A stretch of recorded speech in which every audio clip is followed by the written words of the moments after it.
I started parachuting when I was 16, and from the first moment, I knew it was my sport. This was my future. I never really set out to make this my job. That just happened by itself, and I'm very happy about that. There's nothing better than being able to turn your hobby into your profession.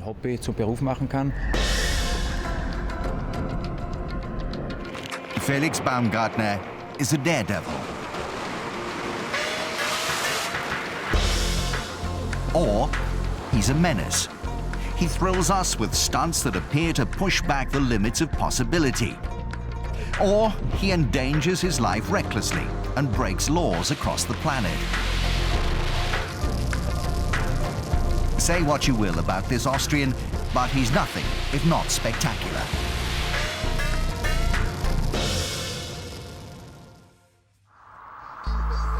We met Baumgartner near his HQ in Salzburg.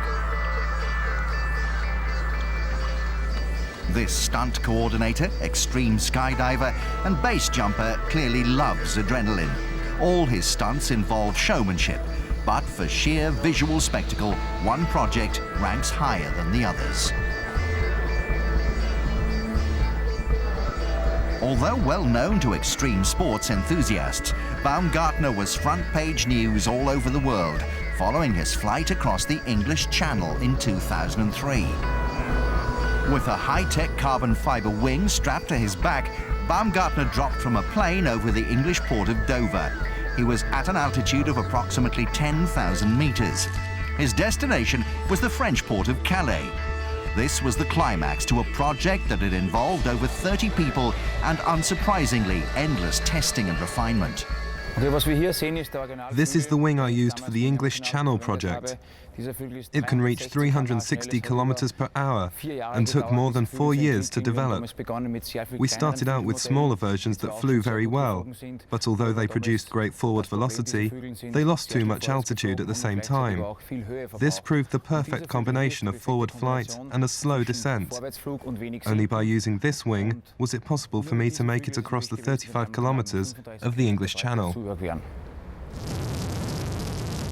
Although the wing was crucial, it wasn't the only critical factor in the project's success. We had to develop a breathing system for me to survive. At 10,000 meters up and without oxygen, severe brain damage would be inevitable.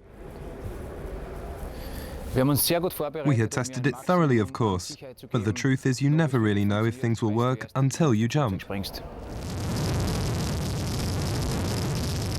But the meticulous preparation, which Baumgartner applies to each and every project, paid off again.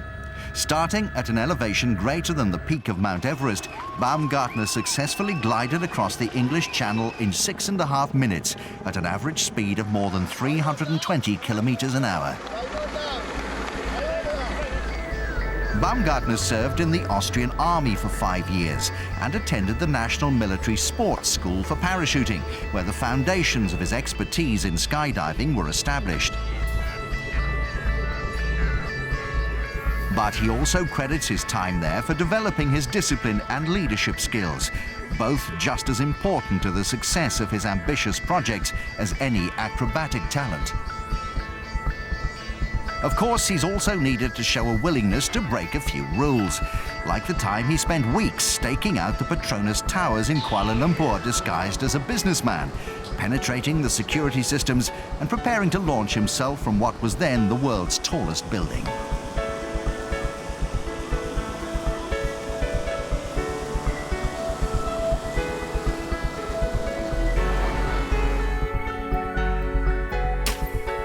He's also used a specially modified crossbow to scale the Cristo Redentor statue in Brazil before jumping off as a new day dawned over Rio de Janeiro.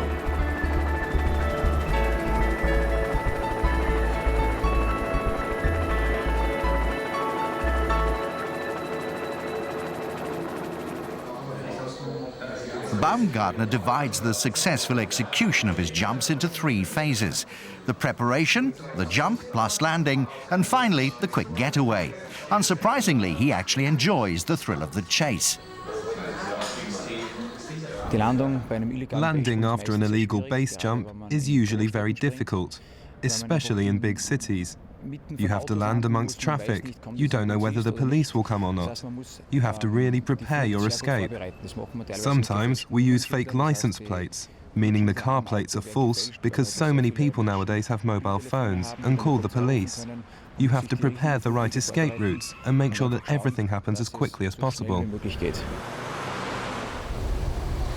But even Baumgartner doesn't always escape the long arm of the law. In September 2004, after successfully jumping from the Puente de las Americas, the Panamanian police caught Baumgartner and his accomplices and held them for 5 days. For him, arrest is an occupational hazard. Felix has no plans to give up the thrill just yet. His future goals include breaking Joe Kittinger's long-standing record for the highest ever parachute jump. Baumgartner aims to skydive from a balloon sent to a height of at least 37 kilometers. That thought would terrify many. It probably even scares Felix Baumgartner. The difference between him and us, judging by what he's already done, is that his fear is outweighed by the very real prospect of success. Fear isn't necessarily a negative thing. It can be a friend that stops you from acting stupidly. I think people who show no fear live dangerously because they don't appreciate risk. I always know what I am doing and prepare very well. Using my 15 years experience, I know exactly what I can and cannot do.